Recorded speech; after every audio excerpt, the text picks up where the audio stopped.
So this book, it creeps. Does it sweep and bleep? I would say all of the above. Because it definitely just, it starts off in this very low stakes, sort of like almost kitchen sink realism esque start, and then it really builds and builds, and the pressure. I don't know. I feel like that is central that a central metaphor there is the boiler. Yeah. So welcome to the Sad Boys Book Club. My name's Dusty. And I'm Daniel. Final part of The Shining. It creeps. Yep. Yeah. So we're done. Thank you everybody for listening to our Shining episodes. I know I've made this joke before, but I'm gonna do it again because I have no taste. This was The Shining, and I'm glad you could join us. And I'll see you next time. But yeah, I really liked this book. There's some things that I probably would have in his shoes maybe done slightly differently, but like on the whole, it's really good book, very solid. So I was shocked. Very enjoyable. So I was shocked that All Work and No Play Makes Jack a Dull Boy was a Kubrick thing. Exclusively. Yeah, it does kind of seem, especially because it has that sort of like homespun Americanism thing, that is kind of a hallmark of his writing. Yeah. That I feel like it could have fit in there. Yeah, we haven't. He kind of just left the play behind completely. Really, with the scrapbook, and it just kind of never popped up in part 5. So, I mean, whatever. It was no longer relevant to the plot or his character arc, so it's whatever. But, you know, just in the back of my mind, I was expecting Wendy to find the manuscript and have the horror of the realization of him typing that the whole time. But, yeah, that was just a movie thing, so that was a bit of a shocker. But I'm okay with it. It's whatever. It works as a movie thing, and it's fine not being in the book. Yeah. I guess before we dive to, because I think we both have these little things that we're wanting to talk about, the metaphors and the little things that appear. How do you, like, off the top, how did you feel about this book? Well, I can't say it's my favorite King, which is fine because it's just, you know, the best of his work is really just kind of a murderer's row of some of the greatest thriller, horror, whatever genre you want to peg them in, books written. So I'd say The Shining is one of those books for certain. It's not my favorite King book, but I think I would put it just behind. I don't know, actually. I don't want to say anything too absolute. I especially since it's still so fresh for me. I just finished reading it like 20 minutes ago. Yeah, I enjoyed it a lot. I thought it was great. It was up to the quality standard that I expect from Stephen King. So yeah, there's Yeah, I really quite enjoyed it as well. Definitely some maybe questionable choices, but in some instances, but by and large, very good book. Really solid story. Really arresting plot. You know, where you're going along. Pretty well fleshed out characters. A few. You know, as again, there's a few. That's where some of the missteps are, but by and large, really good. Especially when you think about that sort of core family unit. I think that they were all very well realized characters. I think that's something that he shines at. He really shines at, especially at this stage of his life, because you know when you take into the account, you know of his own life, that's kind of where he was as a person. You know, as a father, you know, with relatively young children. I think that he does a really good job then of capturing that. Yes. Yeah, there were a couple of, I guess, I don't want to say missteps. There were just a few things that I kind of wish we got more of. And this is just me being a reader who so thoroughly enjoyed the book that I just wanted more out of it. It's not so much a strike on it. It's just man, it'd be cool if I had this many more pages so I could just stay in this world. Like, I could have gone with a little more of, like, the consequences of the ending instead of just getting the epilogue, which was very good. I thought the epilogue was very, very well done, and I liked it a lot. But, there's just always those kind of lingering questions, without going too deep into the actual plot yet. Things like, how did Shockley react to the situation? How did Ullman react to the situation? What was the kind of ripple effect of the ending? Those kind of things that I'm really curious about. The book did not need to cover it, so it didn't, because the book was always about the Torrance family, and so it stayed within the confines of the Torrance family. It's just kind of one of those things where, like I said, you're a reader that's so invested in the world that you just kind of want to just have... You want to have all these questions that you might have answered because it's just your own little personal interest, but it does not have any bearing on the story itself. It's just you being so fascinated with the world that the author creates. You know what I mean? Yeah. I mean, and you can pretty well guess, though, what their two reactions would be. Something along the lines of, "Oh my God, no! No! Ah! My life is ruined now! Ah!" Something like that, pretty much. Shockley was probably just like, damn it! Ah! Pretty much like, okay, well, I guess I have to buy a different hotel. Yeah. But fortunately, maybe not fortunately necessarily, but all I'm going to say is I really hope he was current on his insurance payments. Yeah. So getting started, we are in Florida with Dick Halloran, who is enjoying his winter in a much more tropical clime, away from the harsh winters of Colorado and the Overlook. And we have this section where we're kind of going about his day to day. He's doing a delivery for food at the restaurant that he works. Or he works at a restaurant, right? Yeah. Yeah, he's picking up the fruits and vegetables. Yeah. Having a fun little back and forth with an old friend of his that at first I thought it was him just insulting some random guy, and then the guy insulting him back, but no, it's just their little banter, and that was fun. We get a little bit of Dick's life in Florida, but then, like all good things, it ends with a shine. The shout that Danny had launched out to Dick in the previous part comes crashing into him as he's driving down the highway, which is like the worst possible time for that. He almost gets into an accident. Thankfully, the other motorist is evasive enough. But, yeah. Can I really quickly also talk about, man, I understand, but, gee, how... I hate this in movies or books or whatever it is, whatever media form it is, where you have the character and they go to some sort of food store, and they place an order, and then they leave before they get their order.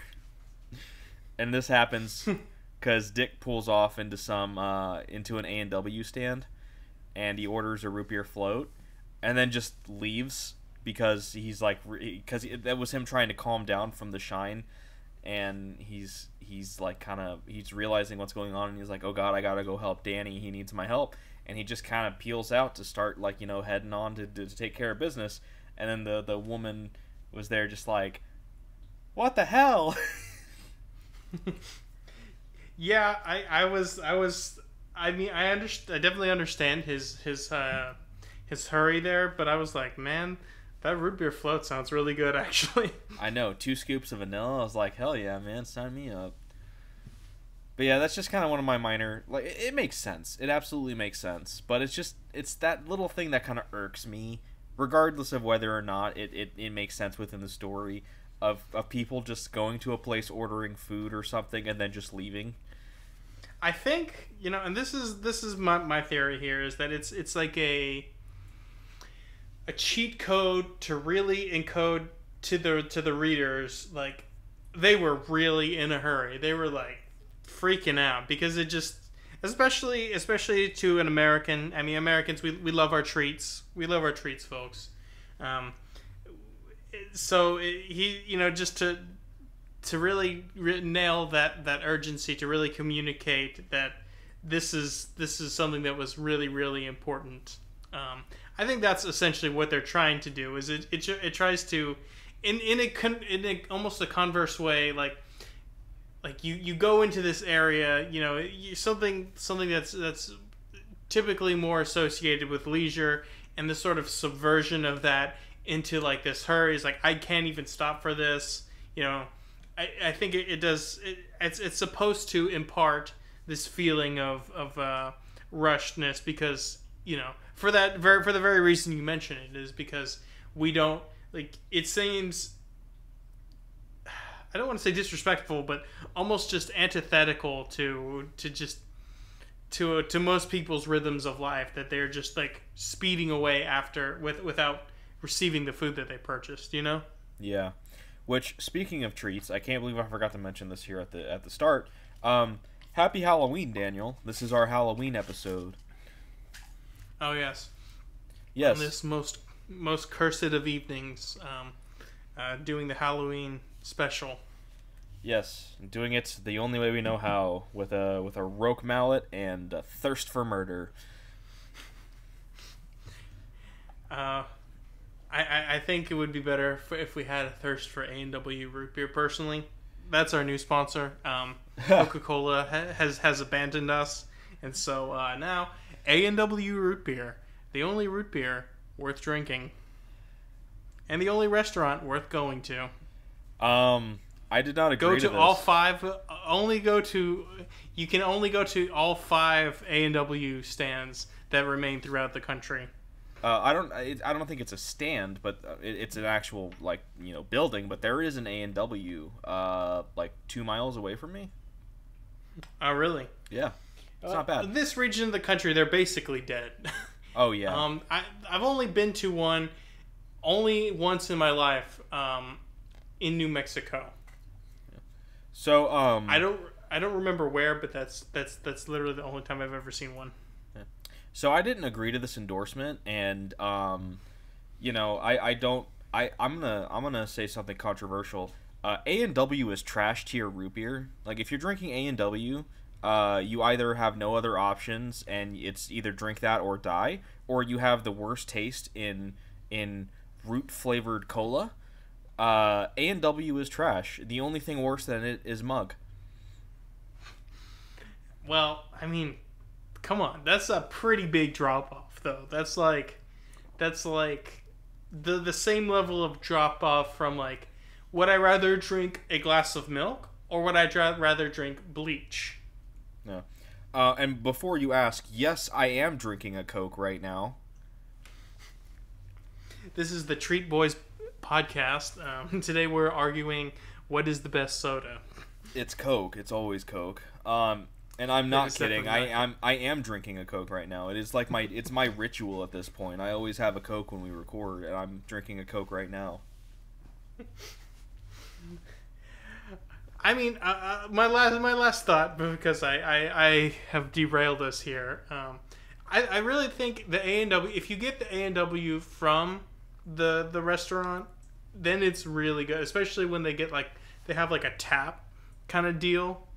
Then it's really good. But off the shelf in the 2-liter bottle. Okay, I'm gonna destroy our sponsorship here. Barks is what you're looking for. If you're doing like big mass market and you're looking for root beer at the grocery store, that's the move. Owned by Coca-Cola Company, by the way. Oh, really? Yeah. But if you really want the highest quality root beer, for my money, I would say it's either Sprecher's or IBC. I mean, that's fair, but, you know, I'm thinking, like, mass market. That's the waters that, like, A&W and Mug are swimming in, you know? Yeah, my go-to would be Barks in that regard. A&W is good, though. I do like their burgers. They have pretty good cheese curds as well. Better than Culver's. Fight me. All you Midwesterners, fight me. Maybe it's just my local Culver's. My local Culver's is ass. Their cheese curds are soggy and not very tasteful. A&W has better ones, but if you want the best cheese curds, go to Cousins. Cousins has the best. You heard it here. Cousins, please sponsor me. I have like 2,000 rewards points. I would like to have more. Once again, this is the Treat Boys podcast. But to pay the bills of the Treat Boys podcast, occasionally we have to support it with our other podcast, the Sad Boys Book Club.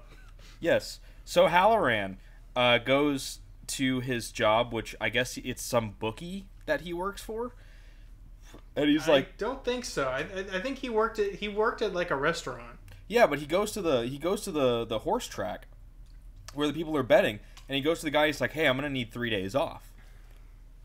They serve food at like I think it's like at a resort type situation. Yeah, maybe, but I either way, the guy he talked to was some sort of bookie. Well, yeah, that was true. He was taking bets.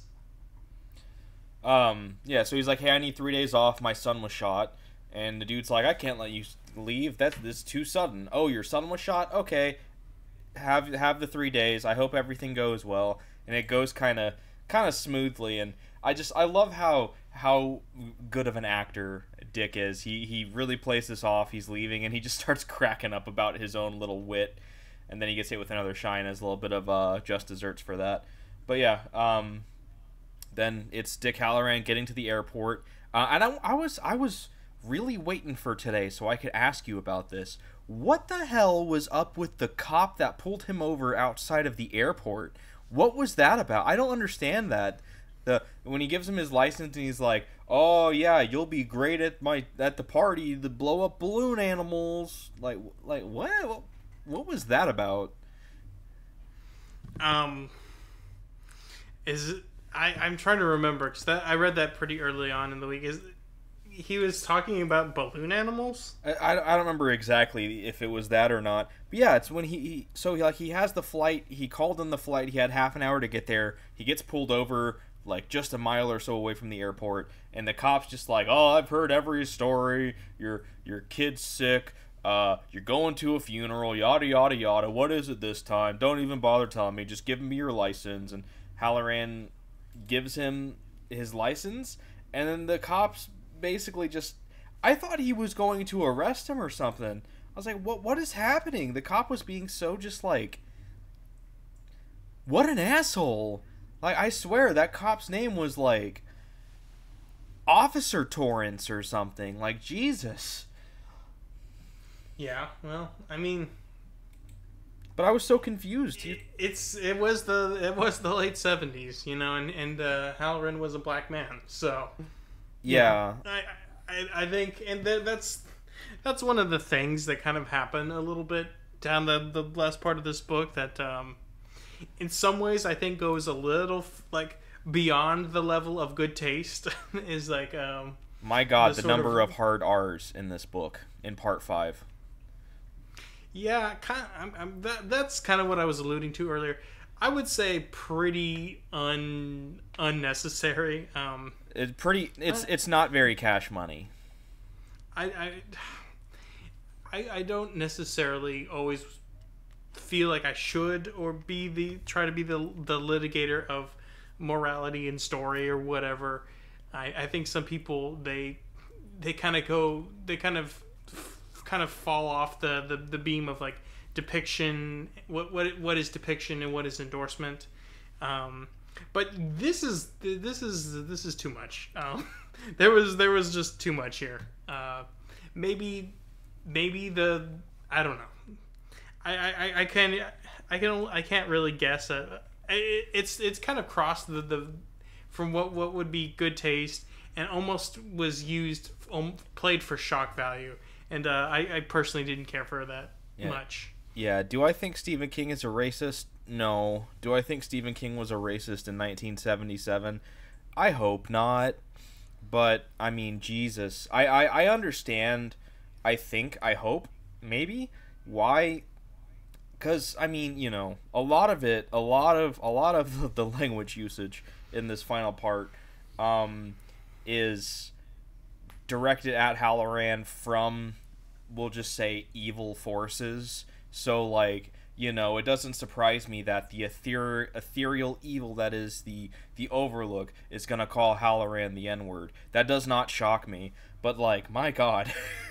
I think I saw it, like, 5 times in one page at one point. And I'm like, Steven, my man, I get it. But, like, my God. This is a lot. This is like Django Unchained a lot. Yeah, it's yeah, and that even without even the context, that not that it necessarily would make it okay, but like, it just I don't know. It just there's just I guess what you can say is at least it's depicted as morally reprehensible, because it is like an entity of evil, communicating that. But again, I gotta say, definitely just a bit much, and it did kind of impact my enjoyment of this last part. And I wasn't around in 1977, so I can't speak to how things were, but it wouldn't shock me if a lot of people were much more blasé with their hate speech usage back then, because civil rights was only just a decade prior, so that I imagine that there were still a lot of open racists in 1977. I don't know. I'm just kind of guessing. But, yeah, it's, man. It's a tough read. I'll put it that. Some of those things are just, they really throw you, and it's... Yeah.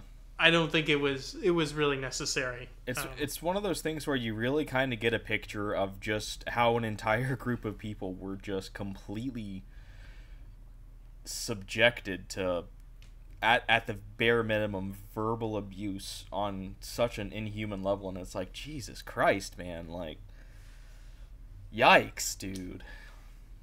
Yeah, it was pretty terrible. Yeah, it is rightfully regarded as one of the great sins of mankind, like the treatment of black people in America for basically the entire existence of America, as both an idea or even as a colony. So I hope that the point that Stephen King was trying to make, I think it was misguided, but I would hope that if he was trying to make a point with that, it was that, look how evil this thing is by by saying these things.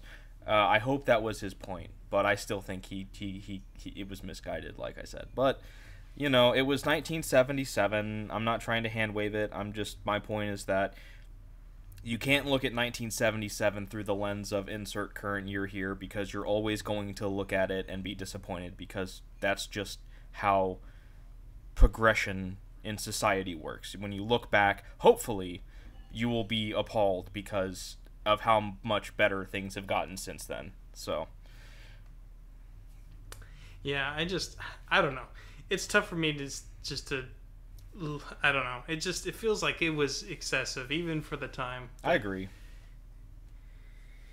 Anyway, I don't mean to turn it into all of that. It's just that is something that I did want to talk about as well. But there was one thing I think that also in this Halloran part, when he was reflecting on the ghost of Mrs. Massey. Like he was either on his way driving or getting ready to drive when he remembered what was her name? Dolores Vickery, I want to say. Are you talking about the chick that saw her? Yeah, she was a maid at the Overlook. Essentially, yeah, she was the first person that saw the ghost / corpse of Mrs. Massey, and it understandably freaked her out, and she kind of had a bit of a breakdown, and she kind of left the room and was telling everybody about the maids, guests, what have you, and Allman found out, as he wants to do. He fires her, and as she's leaving, she mentions to Halloran that she saw the corpse, and Halloran is like, well, no, I mean that she's already been removed, but he kind of puts it in the back of his mind, but he kind of, as he thinks about it, he's like, well, she does have a little bit of the shine, and so maybe I'm gonna go look into that. So he goes into the room that night, and he's kind of looking around, and he let's see, I'm trying to remember what was some of the thing. Did he not? No, he did see the corpse. I was just confusing that, because I remember also there was a bit where he was talking about how he'd heard some of the costume party sounds, and I know he'd seen like the hedge stuff. So yeah, but anyway, he sees the corpse, and basically she like comes up out of the tub, and she smiles at him, and with her very like decomposed face, and she's like chasing him around, and before he was able to get away, and so now he feels like extremely guilty in this moment. Like, how could I have left Danny especially alone with his shine ability in the hotel? Oh, and yeah. So they kind of seed something here. It's interesting. I thought this was going to be something that was almost a little too on the nose. But one of the things that he does before he leaves and goes to do all this is he gets his will updated, and he gets that ready to go, and I think he like puts it in place just before he leaves. And so I was a little bit that's a little hack there to foreshadow it that much, but I guess we'll see how that turns out. Yeah. He makes it to the airport. Yeah, and okay, yeah. So before I forget, he calls at the airport after he missed his flight. He called the Rangers in Colorado and was like, "Hey, there's something going on in the Overlook. You got to send somebody up there." And the guy's just like, "We got lost climbers in the mountain. No, we're too busy. It doesn't matter. They have a radio. It's probably fine. You're over worrying. Shut up." Yeah, that was what was interesting though is that they at first they almost take him seriously. Like they try to call. They actually try to put out a call over the CB to try to raise them at the Overlook, but and he calls the Rangers on that. He's like, "While you had me on hold, I bet that's what you were doing, right?" And then the guy just doesn't answer. So it's just that's very interesting there. I was like, I feel like if something that were to happen and I was the Ranger on duty, I would feel like I would need to at least do some follow up later, if not that same like that very minute. I feel like I would try them a couple more times before the end of my shift. Yeah. Yeah, and if they don't have, and if they didn't answer by the next day, I feel like that would be like a good idea to be like, okay, well, we don't really know what the deal is with this guy, but we might need to start getting something together. But I was, obviously you in these stories you really have to have the sort of like blasé and uncaring bureaucracy. Although I'm sure that there is probably a lot of reality in that, but it's always those are always very good moments for like building tension. Is just like this have a very clear and defined like goal or need, and like leaving it behind some guy who's like, yeah, no, we're not worried about that. You You need to stop wasting our time. You know, it's a really good device to like build tension. Yeah. So he eventually, like I say, gets on his plane, and he meets the woman that is just really more interested in her book than anything else, and he flies to Colorado, and there's a rough patch of turbulence, and people are freaking out, but they get through it. They have a relatively rough landing, but it's fine, and he makes it into Colorado finally, and yep, he has a little like possible shine moment with the woman that he sat next to as he leaves to go get his rental car, which is a nice little moment. But yeah, it took a little bit of effort, and there were a lot of issues in the way, but Dick Halloran is in Colorado, so we'll see what happens there.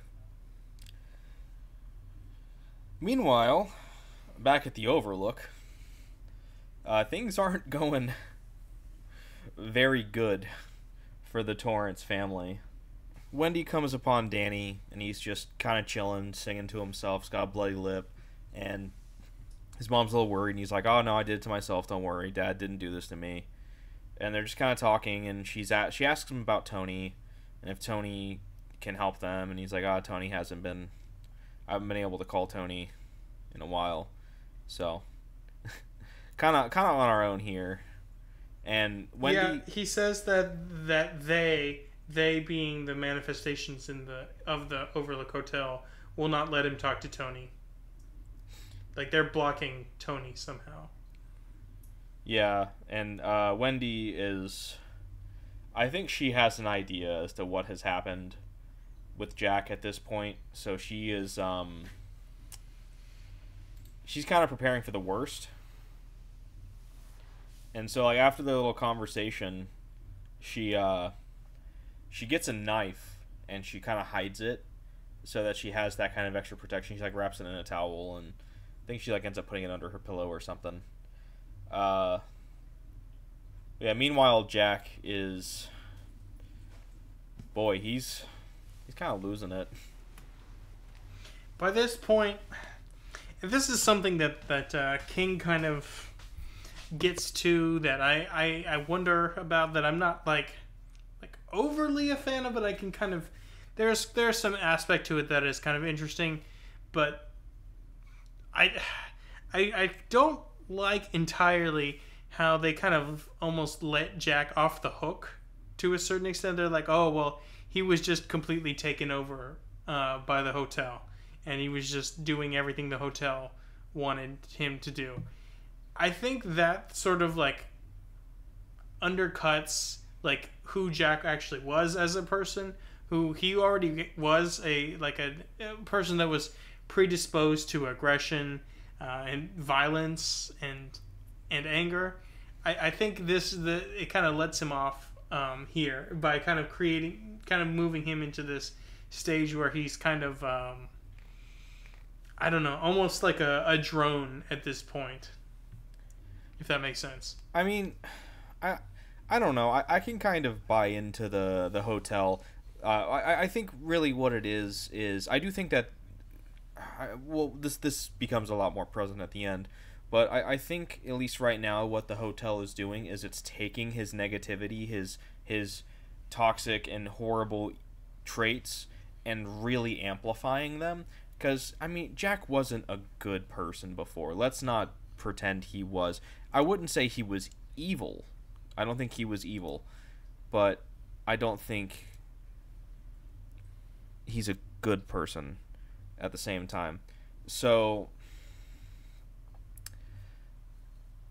yeah, I think the hotel has warped him to make him go from a bad father and a bad husband and a shameful man into an evil man.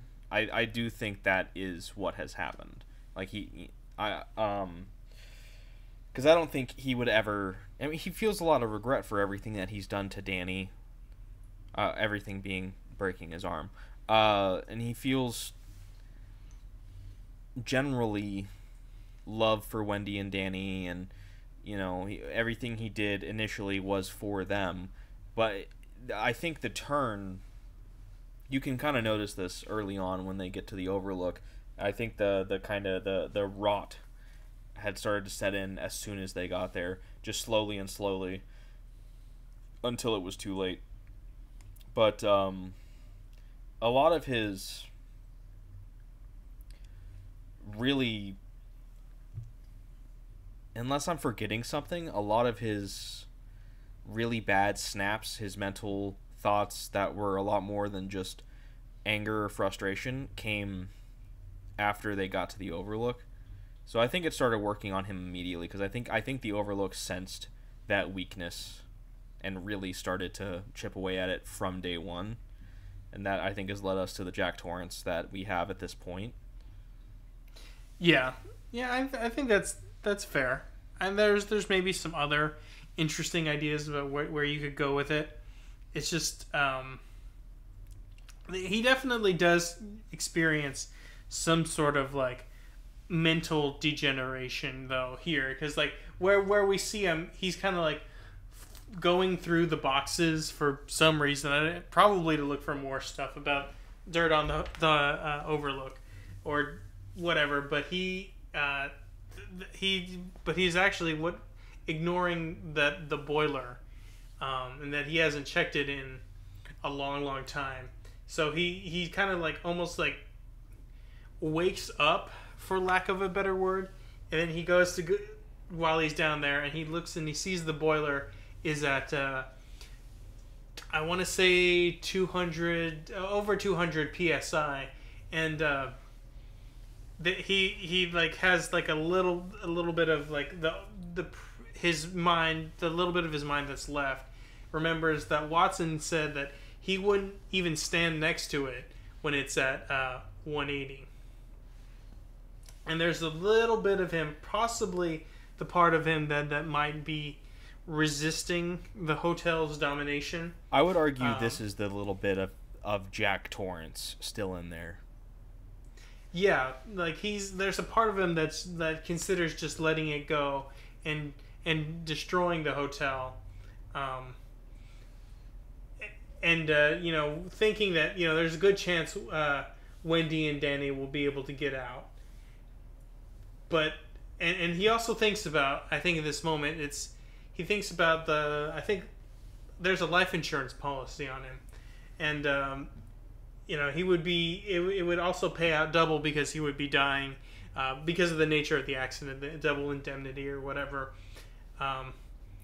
So he's just kind of sitting there and thinking about that, and he's just kind of like dissociating in front of it. And then I think he has, is this the part where he thinks about the wasp's nest again? Him sticking his hand into it again? Kind of. It's like it's when he's about, he was remembering when his father was like smoking the wasps. Oh, it might be at this point, yeah. Yeah, because he's looking at it, like hovering over it, thinking about turning it, then he stops for a minute and gets lost in that thought. Then after that's when he activates the steam cooling. Yeah, I think that's what. So anyway, he has like a flashback to his youth, where his dad is telling him something like, "Fire will kill anything," because he's having this memory of his father smoking the wasps out with like I don't know, it was like, was it like newspaper or something? I don't know. Anyway, he's the point is it kind of like brings him back into his darker self, which is, I think his father is like, and the emulation of his father is kind of like the sort of shadow self within him.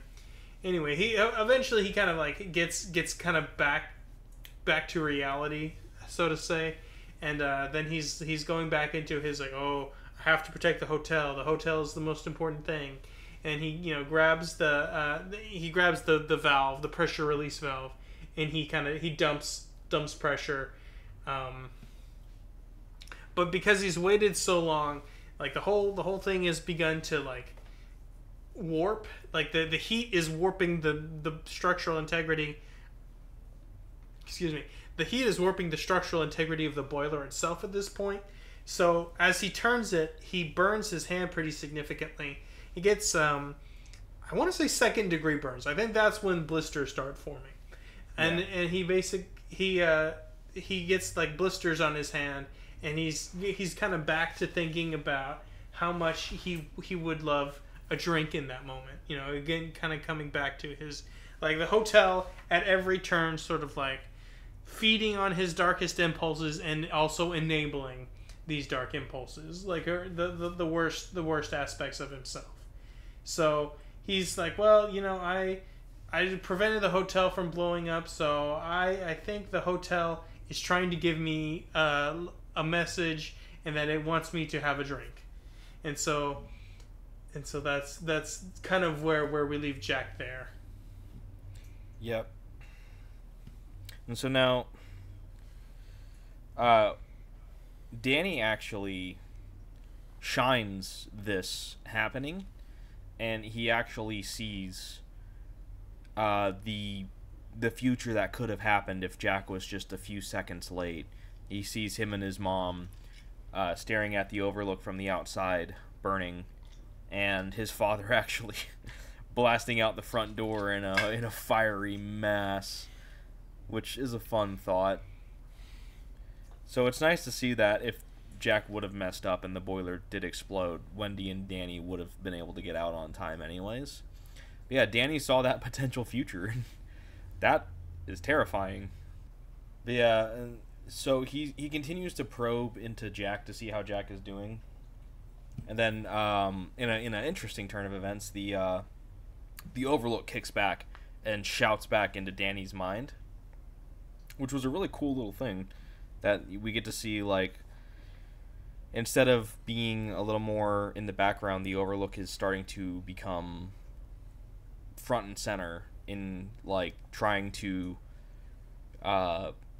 get its way, so to say, to manipulate Jack and to keep Danny down and all that. So he decides he's gonna go and check on his dad, and he goes out and he goes down the hall, and there's this guy in a dog costume, and he's like threatening Danny. He's like barking at him, and Danny's doing the whole "you're not real, you can't hurt me," that whole spiel, but it doesn't really seem to be working, and he just kind of scares Danny back into the room. And he checks and sees that his mom clearly isn't hearing it. She's asleep at this point. Then he goes and peeks around the corner and he sees that the dog guy's still there, and so he's like, yeah, the hotel really doesn't want me to interfere. So he's just basically stuck in the room at this point. But that was such a freaky moment. Just imagining being, you know, a child that small, and there's this weird creep with like a dog costume standing in the hallway threatening to eat you. Oh, that was one of the that was one of the most creepy parts of the book for me. yeah. And so now we get, if I may be so bold, one of the best parts of part 5, and I would argue also one of the best parts of the book. And that's Jack's fall off the wagon. And I would say the last... how would I say this? The last gasp of Jack Torrance as a character. Kind of. I think that's fair to say. Like after this little sequence, he's less Jack Torrance as we understand him, and more sort of an avatar for like the anger and vitriol and evil that is the hotel. Yeah. So he gets back into the bar, and he's hearing things, and he goes into the bar, and it's full. There's people, tables, parties. It's everybody from every era of the Overlook's history. Lloyd is there. He's well, quote unquote, actually here, in the sense that the overview has now made Lloyd, instead of it just being Jack playing his little games with himself. And he sits down at the bar. He's like, Lloyd, my man, give me them martinis. And Jack starts getting drunk. Full on, because I guess the power of the Overlook extends to full on creating alcohol at this point, which is not really a reach if you want to believe, like I believe, that they created the wasp nest in part 3, and, you know, the hedge animals attacking and moving, and, you know, it's not really out of the realm of possibility at this point that it's suddenly been able to fashion up alcohol, or at the very least, if it's not actually been creating real alcohol, or real enough to work on Jack, it's done some sort of weird magic that has caused Jack to become drunk anyways by the end of this. I think it's just easier to say it created gin and made martinis, and he's drinking the real thing, or at least as close to it as an evil, malicious magic hotel can. Well, not to jump ahead too far, but I do remember Wendy being able to smell it on him. So somehow it managed to conjure up the real thing. Well, the thing about that is yeah, she smells it, and she sees that all of the taps are bone dry, but she can smell and feel that they aren't, despite the fact that they are. So I feel like it's an almost kind of in-between reality and unreality kind of thing, to where it's like, it's real, but it's maybe only real to an extent, to where it's not wholly manifest, but it's also not unreal either. If that, I don't know. Schrodinger's gin, folks. Yeah, I guess. But yeah, he's getting absolutely trashed at this point. He's drinking God knows how many. He's looking at all the different people that are there, and there's Derwent is there, and he's playing with the dog man, who is, I guess, his servant. And yeah, just sloshing drinks back and forth, schmoozing with the party goers. At one point, he's dancing with this woman who turns out was there with Derwent, and he has some unpure thoughts about her, if you'll allow the grotesque thoughts. And yeah, it's he's just kind of going along with the party, getting drunk, not really knowing what's going on, losing track of time, losing track of time and space, really. He's just kind of become Billy Pilgrim at this point, and he eventually finds himself with is he like a busboy? He's like serving drinks. What is he, a janitor, or what his official role be, do you think? Like the guy that was pushing the drink cart? Yeah. That was just someone that was that I don't know. It's probably just like it probably would just be called a waiter of some kind. You know, just because catered at certain catered events, they'll have guys or women, you know, or people that will push carts around. They basically their whole role is to like move drinks, kind of keep it circulating throughout an event, or food, but specifically in this context, it's just a person taking drinks around. Yeah, so he comes upon this person who offers him another drink, and they're talking, and it turns out this person is Grady, the previous caretaker. And Jack's like, wait a minute, you were the previous caretaker. And he's like, no, Mr. Torrance, you've always been the caretaker. And it's like, ooh, it's like that scene in the movie that came out after the book. Yeah, and they're talking. He's like, yeah, you've always been the caretaker. And he's like, oh yeah, the manager. He really likes the cut of your jib, and you have what it takes. But there's one thing that's stopping you from moving up in the Overlook, and that is your wife and son. They've been holding you back. They've been bringing you down. They have been treating you poorly. They have been lying and cheating and manipulating you and disobeying you at every turn. And you're the father. You're the man. It is your job. It is your duty to keep them in line, to make sure that they do what you say because you are the man of the house. And he's like, wait a minute, you killed your family and then killed yourself. And he's like, no, I did not. My wife is there. Corrected them. Yeah, he's like, my wife is here and my daughters are asleep. I corrected them. They were out of line and I handled it. And you need to do the same. Do you get my meaning? He's like, yeah, I will do it. And sure, I want to be the manager of the Overlook because this place is great. And he's like, yes. Who wants to be Mr. Manager? We just call it manager. Oh, okay. He's Grady's like, we have the information you seek, what you've been looking for, that one missing piece that will put the puzzle together and you will write your book. We have it and we will give it to you, but you must first correct your wife and son. And Jack's just like, yes, give it to me. And he's just kind of, this is the saying yes to the devil, so to say. Accepting the devil. If you want to go into the whole possession mindset of it, this is him accepting the devil. This is the equivalent of that. And he's getting trash drunk, and he has this meeting with Grady, and Grady's basically showing him the Kill Your Family show, and he's buying right into it. And he's getting all of this ambition, all of this power promised to him, and it's finally boiling over. And he's like, I will do it, yes. And then, how does he break out of it? How does he suddenly get back to reality?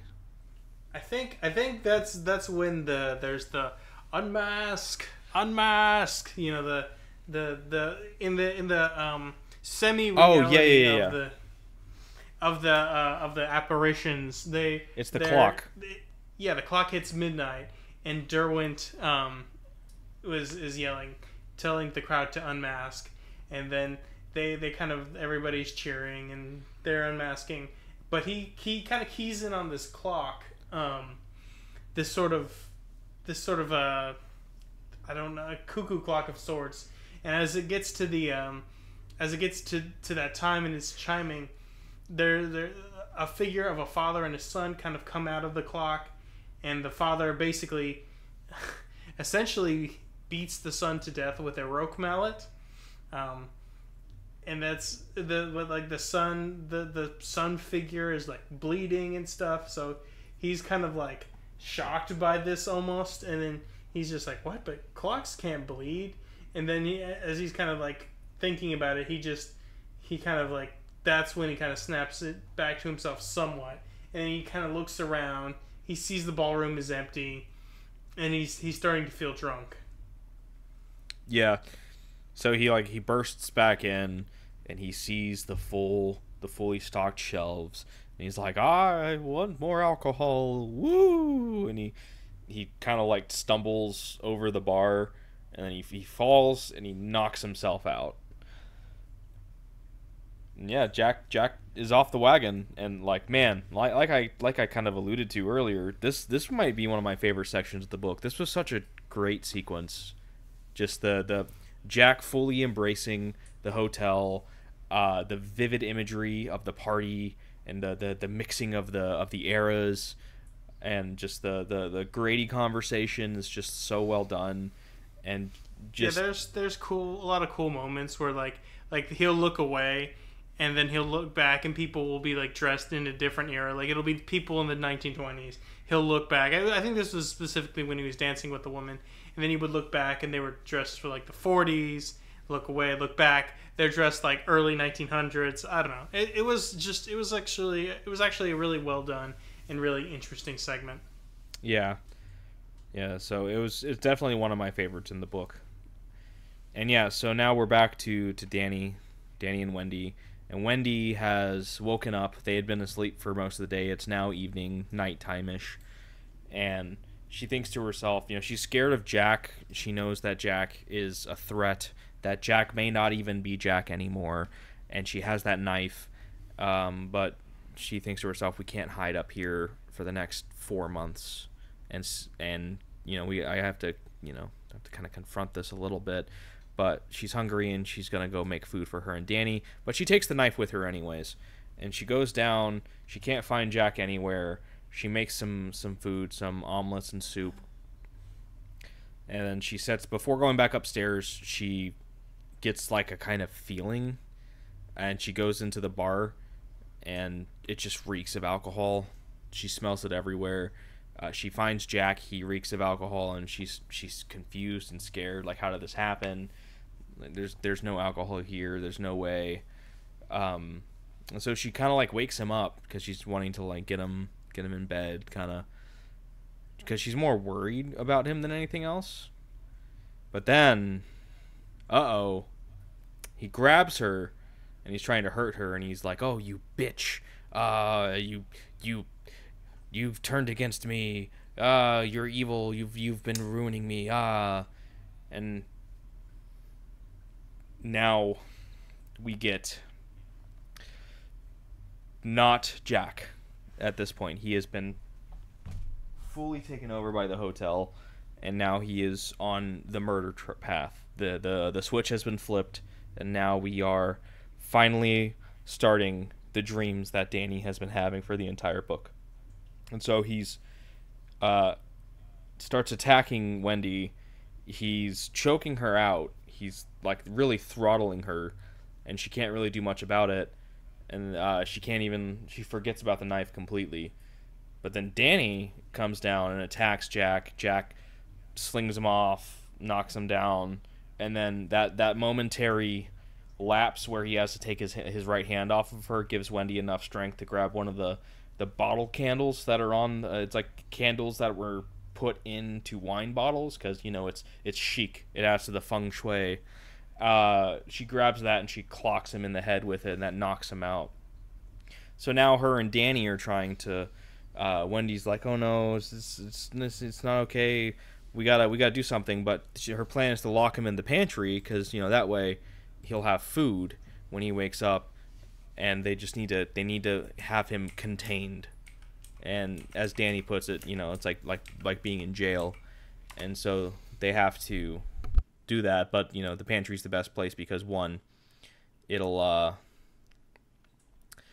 contain him, but then for another, he'll have food, so it won't be like they're starving him or anything. So they get him in there, and he starts waking up as they get him in there, and Wendy and Danny are able to only just get the door shut and locked before he is fully back up and aware and coming at them. So they have him locked in the pantry, and they go back up, and they kind of hide again in their room and go back to sleep again, I guess. It's sometime later now at this point, and Wendy wakes up, and she just has this feeling. She's hungry for one, and she's like, I can go save that soup. The omelets are no good, but I can always just reheat the soup with the little stovetop grill oven thing that they have in the room. But she also has this sinking feeling that Jack has escaped. Meanwhile, in the pantry, Jack was banging and pounding and shouting and yelling and cursing and all of this, but eventually it all stopped. And Wendy also was hearing, or she thought she was hearing, sounds from the hotel, like the party and all of that during all of this, and eventually all of it stopped, and that's what scared her the most. And that's why she eventually thinks that he got out somehow because of the silence. But he's been sitting down there just snacking on some Triscuits because what else is there to do, I guess? And Grady is on the other side of the door, and he's like, "Hey, Jack, we're not really happy with your performance here. This isn't managerial material that you've been showing. This is not great." And Jack's like, "I can do it. She kind of like, it was a fluke. I'll take care of her." And they're like, "Oh, no, I don't know, man. Maybe we should have gone after her instead because, you're really screwing the pooch here." And he's like, "No, I got this. You got to just let me out and I'll take care of it." So Grady unlocks the door and opens it, and he sees him, and he's sitting there holding the roque mallet. And he gives it to Jack, and he's like, you know what to do? And he's like, yes, I do. And so now Wendy's coming down, and she's got the knife with her, and she's going to go check on Jack as well as get the food that she made earlier. But then Jack's out, and there he is, and now we finally get the big final showdown. Ooh! And Jack is like, he's got this like malicious grin on his face. He doesn't, I mean, it's him, it looks like him, but it doesn't look like him. It's like a mask has been put on him as well. And he's coming at Wendy, and she's not ready for it, and she's trying to get away, but he's a little faster than her, so he gets her right in the side with the mallet, and it breaks her ribs, and that's bad on a lot of levels. But then he's trying to get her again. He like grazes her ear, and it like breaks the skin, and she's trying to fight back. And then she's able to like dodge forward eventually as he's coming down, and she stabs him in the back with the knife. It kind of, or actually before that, I think he also hits her, like he gets her right in the leg and probably breaks her leg. I'm not sure, but it's real bad for one. But yeah, she stabs him in the back, and that kind of downs him, and so she thinks that she might have gotten him, and she might have killed him, and you know that's kind of a thing. And she's trying to make her way back up the stairs, but then he gets back up, and he's coming at her, and he's like, "You killed me, you bitch!" And he's now trying to slowly come at her as well. And I'm gonna leave it there for now. Let's go back to Halloran. So Halloran has now made it to Colorado. He's got his rental vehicle, and now he's trying to make it to Sidewinder as fast as possible. The storm is brewing. It's real bad. He's having to like really fight with weather and Mother Nature itself just to get to Sidewinder. And he's having a lot of close calls. The radio is just kind of trolling him a little bit, like, oh, don't go outside. There's already been some deaths in the weather because of it. And eventually, he almost hits a snowplow head on. He veers off, and he goes off the road. And the guy in snowplow comes out, and he's like, hey, everything okay? You shouldn't be out here. It's real bad. And he's like, yeah, I got a lot of stuff that this is an emergency. I got to take care of this. Can you just, get my car back on the road? And he's like, yeah, sure thing, fella. And he gets him back on the road, and he comes back over, and he's like, hey, you're going to need some mittens here. My wife handmade these for me. Also, hey, when you get to Sidewinder, go to the place where you rent snowmobiles. Tell him that Howie sent you. Show him the gloves if you need to so he knows it's me. Good luck, partner. I'd take you myself, but I got shit to do. See you around. And Halloran has this realization that this dude also has a bit of a shine. He's like, wow, two people with the shine in the same day. That can't be a good omen. And so he keeps going on, and he eventually makes it to Sidewinder. It's really treacherous. Once again, the weather is just crazy. He's having to be super careful. He's almost careened off into the empty abyss of the Colorado Rockies, and he finally makes it to Sidewinder. It's taking a really long time. He just catches the dude as he's leaving his place of business, and he's just like, hey, Howie sent me. He shows him the gloves. And then the guy kind of softens up to him and is like, okay, yeah, that's fine. I'll let you rent the snowmobile. He gives him the snowmobile, gives him some gas. He's like, yeah, Howie seems to always know when things are bad, so I'll take your word for it. He makes him trade his coat. He's like, you're not gonna make it with that little overcoat you're wearing here. Take my parka. He gives him a ski mask, kind of like give him about as ready for the trip up to the Overlook as he can. And he's like, all right, man, good luck. You can give me all this stuff back when you come back, so I'll, be careful. And so Halloran is making his way up the mountain pass to the Overlook, and it's kind of steady going. He almost has a couple of accidents here and there again as he's kind of getting lost in thought, thinking about, things and whatnot. And as he is coming close to the Overlook, he almost hits something in the road, and it kind of careens him, and he falls off, and the jet ski gets knocked over. The snowmobile, rather. The jet ski, yeah, sure. The snowmobile gets knocked over, and it turns out it's one of the lions from the hedge, and it is now attacking him. And yeah, he's getting mauled by it. It's a real fight. It's a one-sided fight, and he's trying to make his way back to the snowmobile, but the lion is just really having its way with him. And so now let's move back over to the Torrances. So yeah, Wendy, she's trying to escape Jack. She's crawling up the stairs. Jack is crawling after her. He's got a knife in the back. He's not doing too good either, but he's somehow still alive. And so she's trying to escape, and then he just gets her right in between the shoulder blades with the mallet, which is just brutal. And she's not sure if she can even move anymore, but she still finds a way. She's just in bad shape. And so she finally eventually gets into the room. She sees the door was open, and now she's worried about Danny. She gets in there, and she's able to only just shut and lock the room. And now Jack's trying to pound it down with the mallet. And it turns out Danny's gone. So now she's kind of... I gotta say, this is one of the sequences that are a lot more effective in the movie than in the book.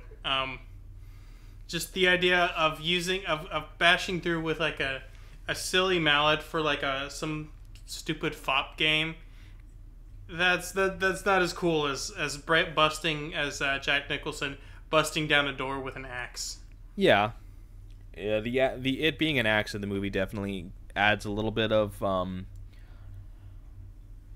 tension, because you can't, if he would have hit her just the first time that he hits her with the roque mallet in the side to break her ribs, if he would have hit her with the axe, it would have been game over. So the axe in the movie does make it a lot more deadly, but I do think the roque mallet in the book adds a lot more tension, because King is able to actually get some real damage done on Wendy to up the stakes, to up the tension to the whole thing.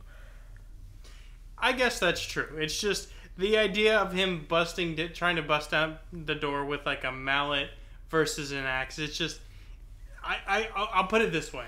I understand what you said. I think there's probably a lot of truth to that, but like maybe it's because it's the visual of it. But the visual of a guy breaking down a door with an axe is a lot more intimidating and a lot more impressive mentally than, hitting a door with like a glorified croquet mallet. Yeah. Yeah, he's trying to bust it down, and she's looking for Danny, and she can't find him, and he's finally busting through, and she has to retreat into the bathroom, and she locks the bathroom door behind her just as he's getting in there. And now he's starting to thrash around the room, and then he starts busting down her door, and she's trying to find anything that she can use. And then she remembers the medicine cabinet, and she's going through, and she finally finds some razor blades. She kind of cuts herself a few times, but his hand is now coming through trying to unbolt the door, and she's slashing at him and slashing at his hands and whatnot, and he's about to bust in. He's like, the book's equivalent of the "Here's Johnny" scene happens, but it's him being like, he's like, there's nowhere for you to go now, you cunt. It's, which is not near as effective as "Here's Johnny," but that was an on-the-spot improvisation by Jack Nicholson, so it's kind of one of those things. Yeah, I mean, a lot of credit to Stephen King. He's great writer, but like when it comes to like, you're not gonna beat like a Jack Nicholson, or especially a Jack Nicholson, but any kind of like actor of that caliber in terms of like that, just like in the moment, what does this character say kind of thing. You're gonna lose that 9 out of 10 times. Yeah. And so meanwhile, Halloran, he's finally made it back to the snowmobile. He's getting real beat up by the hedge lion, and he gets the can of gasoline and he splashes it over it. He gets a little on himself, and he pulls out his lighter and he lights it up, but it catches his arm on fire, and he uses that to essentially punch into the lion and burn it. And he plunges his hand in the snow to put it out. Thankfully, no burns, just kind of scorching on his hand and sleeve, but a little sooty is all. No real burns. But he's able to take that out, and he's able to get on the snowmobile. He's able to finally make it to the Overlook. But once he gets through the gates, he sees the rest of the hedge creatures are basically posted up in front of the entrance to try and stop him. And he guns it. He forces the dog to jump out of the way, and he skids it, does a power slide, and leaps off onto the stairs and makes it inside the hotel. Meanwhile, Jack is getting slashed, and he's trying to bust in to come in. But then they both, him and Wendy, hear the motor coming in of Halloran getting there, and Jack curses, and he goes and he leaves because he's got to take care of that now, because that's now his most pressing concern. Wendy, thinking that Jack might just be hiding, she comes out because she's like, I still got to look for Danny anyways. Jack's gone, and she ends up just, finally her injuries kind of take hold, and she falls down into the bed and passes out. So now Halloran, he's inside, and he's shouting out for Danny. He sees the blood on the stairs from Jack and Wendy, and he's like, oh God, am I too late? And he goes up the stairs, he's like calling out for Danny, and now Jack is hiding. Now Jack pops out, and he gets him on the top of the head, and knocks him down, and then he slams him on the side of the head, right, shattering his cheekbone and taking Halloran out for all intents and purposes. Which, I gotta say, I was real disappointed that, just like the movie, Halloran gets there and is immediately taken out of the game. But thankfully, it's not some cheap bullshit that Kubrick pulls where he just immediately gets axed to the chest and dies. Yeah, I was actually kind of that's where I stopped for when I was reading that portion. I was like, okay, now because we had the character, being battered by all this sort of not to rehash all that, but we just talked about earlier, but all this sort of racial abuse, and then it seemed seemingly immediately dying. I was like, man, what a massive misstep by King here to not only racially abuse your one black character, but also to kill him off in the cliche killing off the black person to create stakes kind of situation. I was thoroughly unimpressed with that at the moment when I read that the first time. Yeah. But so Halloran's out for the count for now. And now Jack is able to move on to Danny. Meanwhile, Danny has been visited by Tony once again, and Tony has finally come up closer to him for the first time ever, and he's walked up, and Danny sees him, and Danny sees that Tony is a 10 years older version of himself. And we learn that Danny's middle name is Anthony. It's like, okay. Kind of a shocker that none of the characters put that together prior to the reader being shown this. You think his parents would be like, oh, you have a friend named Tony, your middle name is Tony. That's kind of weird. Anyways, almost, I gotta say, it almost makes the Doctor correct in retrospect. It was such a weird decision. Yeah. It's like that was a very strange choice. I mean, I guess there could be. I'm sure there's especially if we were to read Doctor Sleep, I'm sure there's interesting explanation there where you have the older version of Danny being able to talk to him, but in the moment it was an underwhelming reveal. Yeah. And so Tony is basically kind of showing him once again the things that are about to come with Jack. He's also telling him the key to this is to remember what your father forgot. And he kind of leaves him, and Tony is now outside of the presidential suite. Danny. I'm not wrong either way. Danny. Sorry, I want to jump in one more time. It also kind of undercuts the whole why is he kind of weird and elusive kind of situation. There's no reason why if you were talking to a past version of yourself, you wouldn't talk in riddles, especially if you were to you were trying to prevent some sort of calamity from being visited upon you and your family. The character of Tony, at least heretofore. Again, maybe if we ever do Doctor Sleep, we'll get some context here. But it feels like, I don't know. It just doesn't work, and I think that's one of the reasons why. Yeah. And so now Danny he's outside the presidential suite, and he hears Jack coming up the elevator, and so he's starting to run, and he remembers there's a place he can go, and it's the attic. And he's like, yeah, he had seen the attic when his dad had gone up there to place the traps, but it's also a dead end, and he makes it all the way over there. There's like a little pole with a hook on the end that you use to bring down the door, and then that drops down a ladder, and then you can climb up into the attic. And so he gets over there, grabs the pole, but then he learns that there's a padlock on the door itself, which I can only imagine Jack had to get a ladder in order to put on, which then the logistics of that means that if Jack needed to get into the attic for whatever reason, he would have to go get a ladder, bring it up to the 3rd floor, set it up, go unlock the padlock, open the door, which will bring down another ladder, and then climb up into the attic with that ladder.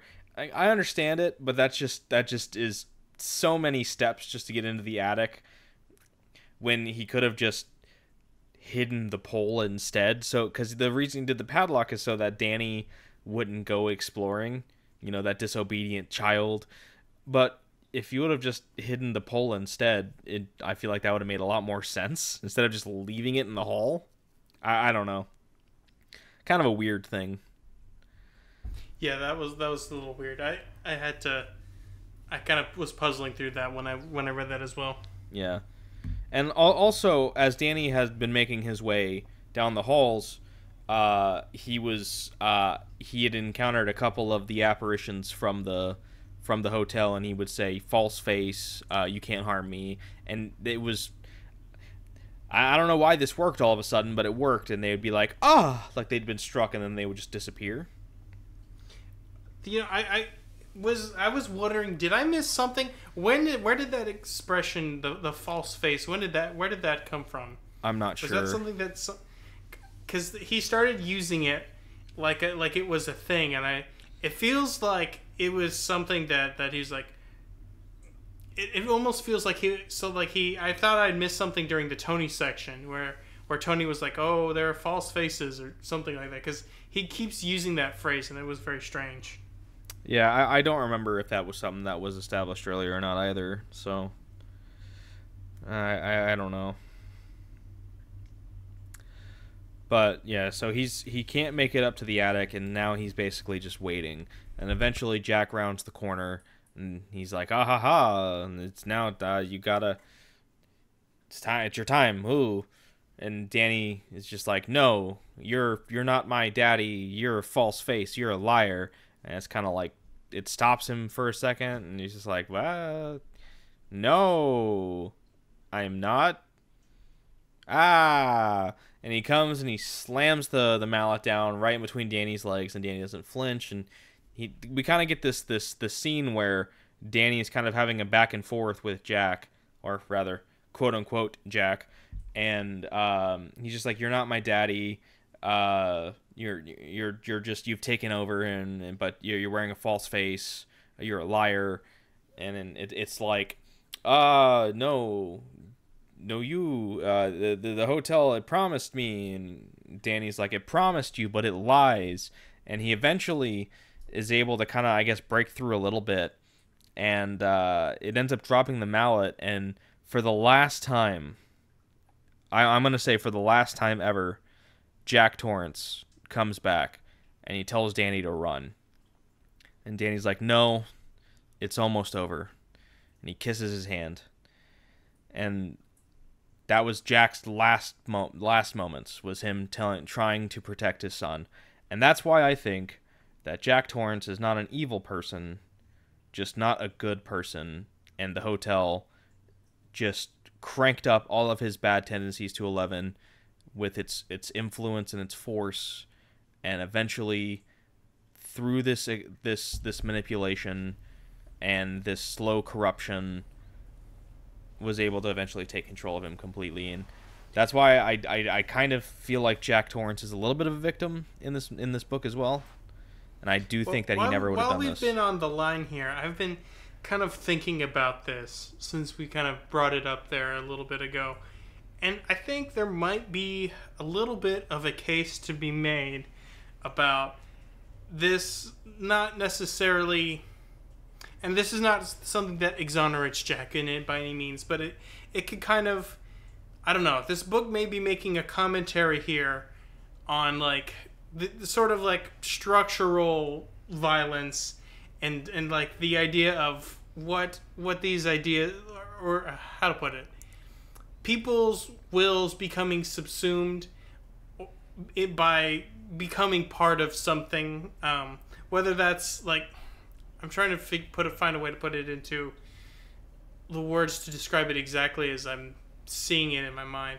But like, you know, as Jack is being given these ideas, rather, you know, from his childhood that he's receiving, and the things that he's hearing from the hotel is like this idea that he has to subordinate his family, you know, through the direct use of force to sort of like establish that sort of like take that sort of patriarchal role, and also how this job specifically, you know, taking this job, and now he is kind of becomes obsessed with this idea of advancement within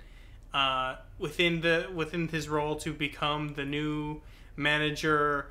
You know, when he's talking with the hotel itself, and you know how it's his desire to perform in this role of the caretaker, you know, has caused him to, in previous times, you know, sabotage his own family, sabotage himself even. There's, I don't know, maybe there's something there that is like King making a comment on like the roles of like certain structural things that kind of warp people. You know, not that Jack was like a great human being to begin with, but it took a pretty lousy guy and just turned him into a straight up evil guy just because of like having to force him through like these structures that are sort of inherently corruptive, if that makes sense. Yeah. So yeah, we get our last moment of Jack Torrance in his own body, and then now Wendy is woken up at this point, and she staggers out. She's trying to find Danny, hoping it's not too late, and she finds Halloran. She's trying to wake him up, and she's able to get him up. And they're both thinking, well, rather she's thinking that it's possibly too late. They can hear Jack stomping around on the third floor after Danny, and hear him like shouting at him. And so they feel like things have kind of taken a turn, and then they hear a shout of triumph, and they're like, "Oh no, that's it. Danny's dead." So meanwhile, back up there, Jack has now taken the mallet and he starts pounding his face in with it. Which, boy, what a grotesquerie this is. And so after a bunch of hits, and there is nothing that remains of the visage of Jack Torrance left, and it has now become a full embodiment of the hotel. Jack Torrance is now completely dead and gone. 100%. And now it's ready to kill Danny. And then Danny finally remembers the thing that his father forgot. And I don't know if you were wondering if it was going to be this like I was. And then when Danny says what it was, I was like, haha, yes. It's the boiler. This whole time, ever since Jack started his whole little bender, and the hotel got him going and finally doing its final takeover of Jack, it had been neglecting the boiler. And he's like, you forgot the boiler. My dad forgot the boiler, and so did you. This place is about to blow up, and you did it. And that completely stops it. All thoughts about killing Danny are now gone, because the priority is it has to go flood the boiler, because if not, the whole place is going to blow up. It's like, oh shit. That one thing I really love. This is not an exaggeration. That is pretty much what happens. Like the entity is actually like, oh no, or literally something like that. Yeah, we must stop it. It must not happen. No. And one thing I really love about this section is at this point in time, it's no longer King is no longer referring to this character as Jack, but as it, and I love that. It's now King has now completely taken away any misconceptions or any ambiguity on what is in the body of Jack Torrance, and it is now fully the hotel, and it's referred to as it. Great little bit of writing there. I love it. Yeah, that was a nice little, to kind of really solidify that in the reader's mind. Yeah. So Wendy and Halloran hear the elevator going down, and then they hear Danny coming down the stairs, and Danny communicates with Halloran that the boiler's about to blow up, and they need to get out now. And Halloran's all right, let's go, let's do this. But then Danny has to go run and grab because they're not ready for the night, the weather outside. So Danny runs back into their room and grabs boots and a jacket for his mom and a jacket for him. And Halloran grabs them both because he gets a shine as well himself on just how close this is to happening, and he just starts booking it. Meanwhile, it has made it down to the boiler, and he's like, oh no, oh no, oh no, and just grabbing and twisting the knobs, and it starts flushing it, and it starts seeing the needle going back down. And I love this. It's just like, haha, yes, I did it. I win. Ah! And then it blows up. What a great scene. Almost kind of an almost slapsticky kind of moment there. Yeah, it reminds me of Boris in GoldenEye at the end when he's like, I'm invincible, and then the liquid nitrogen pours on him and freezes him in place. Pretty much. Yeah. Spoilers for GoldenEye, by the way. A 28-year-old movie? I don't know. 28-year mid-tier Bond film. Ah, come on, that's a good one.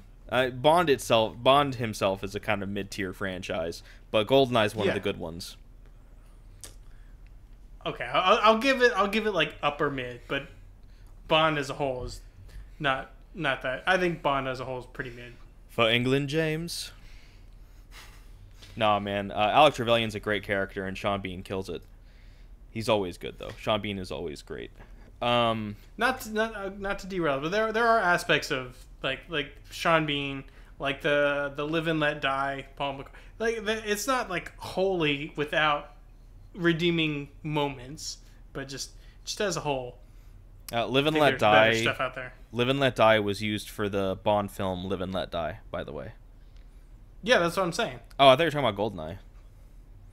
No, I was saying just Bond in general. Ah, gotcha. Like as a whole, it's pretty mid, but it does have like some pretty good aspects, good performances, good songs, etc.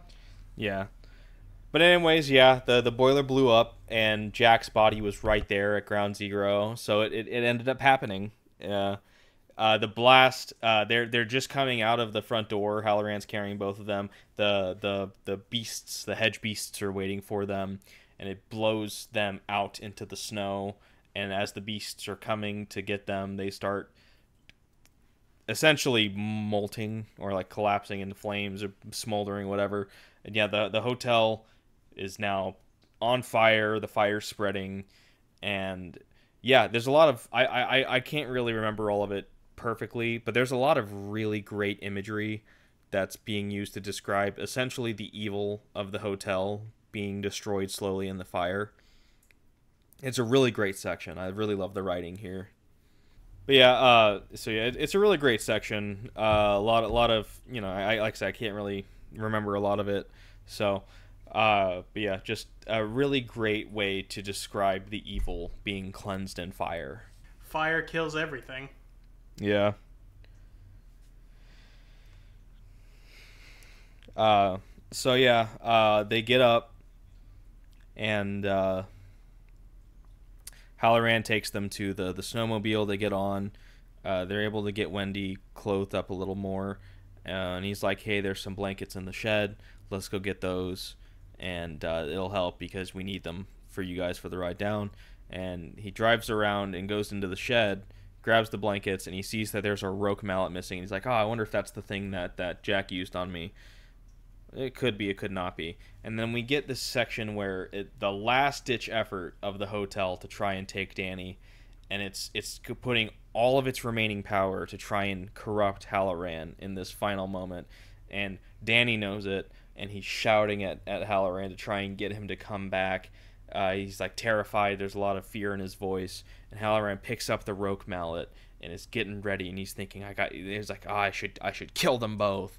And then I'm assuming what happens here is like it breaks because of the strength failing from the hotel.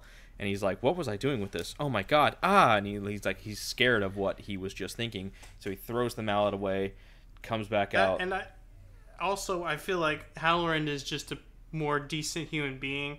And also, he doesn't have that same resentment that, like, Jack was like, he was a very resentful guy, you know? And so, yeah. like, he may have still loved his family, but he was, like, he still had these resentments. Whereas, you know, Dick, he was not encumbered by the resentments, although he knew them for a much shorter time, so less opportunity for that to build up, but also just was fundamentally a better human being. Yeah. And so he comes out, he gets them wrapped up in blankets, and as they're leaving, he sees what he thinks is possibly something being expelled and broken up and being lost in the wind, which is once again another really cool piece of imagery that we see happen. And yeah, they have now escaped the hotel and are making their way back to Sidewinder. It's a little slow going, but then they see off in the distance lights from other snowmobiles coming, and they eventually get to them, and they have now been rescued. And the Overlook is no more, as it has collapsed in on itself, and the shed has also taken flame. And the Overlook and all of its evil can no longer hurt Wendy and Danny Torrance. And now all that's left is the epilogue. So, just as a thought here, and if this is something that I missed, maybe you can explain it to me. A couple quick things. So one of the big thing off the top, what specifically did the hotel want Danny for? Because it's pretty clear. The hotel, you know, not necessarily when it's talking to Jack, but it is pretty clear to everybody else that the hotel is trying to take Danny for some reason. What reason is that for? So as I understood it, I think it was implied that if it can take Danny, because it takes the spirit, the soul, whatever you want to say, of its victims. If it takes Danny, since Danny is so powerful with his shine, all it could do before was just kind of show images to people, you know, like the woman in the bathtub with the maid and the presidential suite and all these other things. All it could do, and I think Halloran was right at first with the whole saying it's like pictures in a book, you can see it but it can't hurt you. And I think Danny being there, as Wendy kind of alluded to earlier, he was like a superconductor, like a battery that was like really charging up the power of the Overlook, and that's why it was able to do all of these extra things. Like it could have corrupted, I think, Jack on its own anyways, like it did with Grady, to have Grady kill his family like that. But I think its ability to actually do more was because of Danny being there as like a beacon of sorts. And so with it being able to get Danny, it would have control of Danny's powers. And I don't know what it could have done after that, but I think it would have been bad, to say the least. So yeah, the Overlook wanted Danny for his power and what it could do with his power, since it was already gaining more power just from him being there in the first place. So yeah. And I just want to kind of go a little quickly through the epilogue, because it's mostly just a where are they now kind of thing. It's the next summer. Halloran is working at this lodge in Maine. Of course it's in Maine. Why wouldn't it be in Maine? And he has made sure that when he got hired on, he had a particular cabin, lodge, whatever, set aside for the Torrances so that they could stay there. And he goes and he's talking to Wendy. Wendy's recovering, but her back's in a bad way still because it heals slowly, and She's still in a brace and she still feels pain from it, but she seems to have the whole experience has aged her. Shocker, I know, but she seems to be about as in good of a spirit as she can be. And he goes and talks to Danny, and Danny is still really just he's still deeply affected by it too. He misses his father, and he's crying about it with Halloran. Like Halloran holds him as he cries into him, and he's like, "Hey kid, you know you got." You shouldn't have to hear this as a 6-year-old, but basically the world doesn't hate you, but it doesn't love you either. Bad things will happen. That's just how it goes. And what you got to do is you got to be stronger than it, and you just got to essentially you got to take the punches and move on. That's just the way of life. And he's like, if you need to cry about your dad, cry about your dad. Let it all out, because that's the only way you're going to heal from it. And that's kind of really it. Like they have Danny's fishing, and they have a little bit where they have a little banter about that and how he's gonna catch a pink whale, and then he actually gets a bite and it's possibly a rainbow trout, and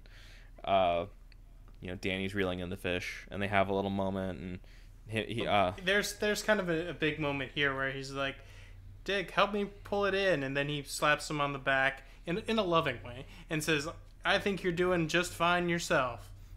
And that kind of is like a little moment to be like, show the character he's growing, Yeah, and he's strong. He's gonna be able to stand on his own 2 feet. Yeah, and he had also told Danny, he's like, hey man, I should also mention, Wendy has accepted a job from Al Shockley in Maryland. It's something to do with the Chamber of Commerce, and she mentions the insurance money that they got from Jack's death, and they still have about $40,000 left, and that should be enough to get them settled, get Danny a college fund going, and possibly have him get a good start in his adult life afterwards as well. So Shockley has at least still been helping Wendy since the incident. So I guess I imagine it really kind of burned his ass a little bit about his investment going up in flames, literally. But it hasn't affected him enough so much so that he has completely forsaken Wendy and Danny in the event of Jack's death. So, good guy Al Shockley. Credit where it's due. Yeah. Last little bit here that's important. He says something like, he asks if he could visit Dick next summer, and he says that he will and he can. So I don't know. I just found that to be very touching. Is like this idea of them becoming a family of sorts. It's like they maybe they can't live together all the time, but he still there's a sort of a bond of love, and he's become like a surrogate father figure to him and to Danny in the loss of Jack. Yeah. And so that kind of wraps up the book. The Torrance family finally kind of gets a break. Things are possibly looking up for them, despite the fact that Jack has died. But they have a future because of Jack, because of his insurance policy. And, they also have Dick Halloran up in Maine. They'll be in Maryland, and he'll be up in Maine, and then in Florida over the summers probably. But, about as good of an ending, about as happy of an ending as they could have gotten, realistically. But yeah, that's the end of the book. Yep. On the whole, really enjoyed the book. I thought it was good. Yep. It was well written. We've talked about our gripes with it, but generally speaking, really interesting, and it held my attention the entire time. Yeah. It was a very good book. I was always excited to crack it open whenever it was time. Yeah, me too. But yeah, any final thoughts on The Shining as a whole? Not really. I kind of gave my thought earlier, is like this idea that it's about there are things about the hotel. Obviously, it's in the world of The Shining. It is like this corruptive, evil entity, but I think there is a certain, if not literal truth, but an emotional truth to people who have taken positions and have become part of something that have just kind of, I don't know. It's just there's just something there that I'm going to be thinking about after, now that we're done with the book, about this idea of people becoming corrupted but by their like work associations. I feel like that's kind of a thing. Is like sometimes people, I mean, they're like if how to say this. People will spend most of their adult waking life, as part of some sort of work endeavor, and I think there's something interesting that's being said there about like about what that could possibly do to a person, and in the wrong environment, or with the wrong sort of spiritual baggage, I guess, and vulnerability that a Jack Torrance has. I don't know. It's kind of half baked. It kind of came to me in a more intelligent way, but I'm not able to convey what I kind of thought in that moment in a very clear way. Yeah. I really liked the book as a whole. I thought it was quite good. I think I would put it in my relative to this year thing. I think I'd put it number 3 behind Leviathan Wakes and Jurassic Park. Yeah, it's still pretty high. It is. It absolutely is. I really have nothing bad to say about the book. Maybe like a little shortcomings here and there, but that's to be expected with a lot of things. Yeah, I loved it. Great character writing, great suspense building, really great imagery used throughout the entire book to really kind of really push the horror in. Just a great story overall. I loved it a lot. I think King... I can't say enough good things about King. Just, great author, great book. Yeah, I'm going to give this... My personal ranking on this, I'm giving it an 8 out of 10 for me. Yeah, it's a really good book. Definitely enjoyed reading it. And then definitely enjoyed discussing it with you. Yep, me too. But yeah, I think that'll get us here for... this is the end of The Shining. Thank you, everybody, for listening. We'll see you next time. Happy Halloween. Yep, take care.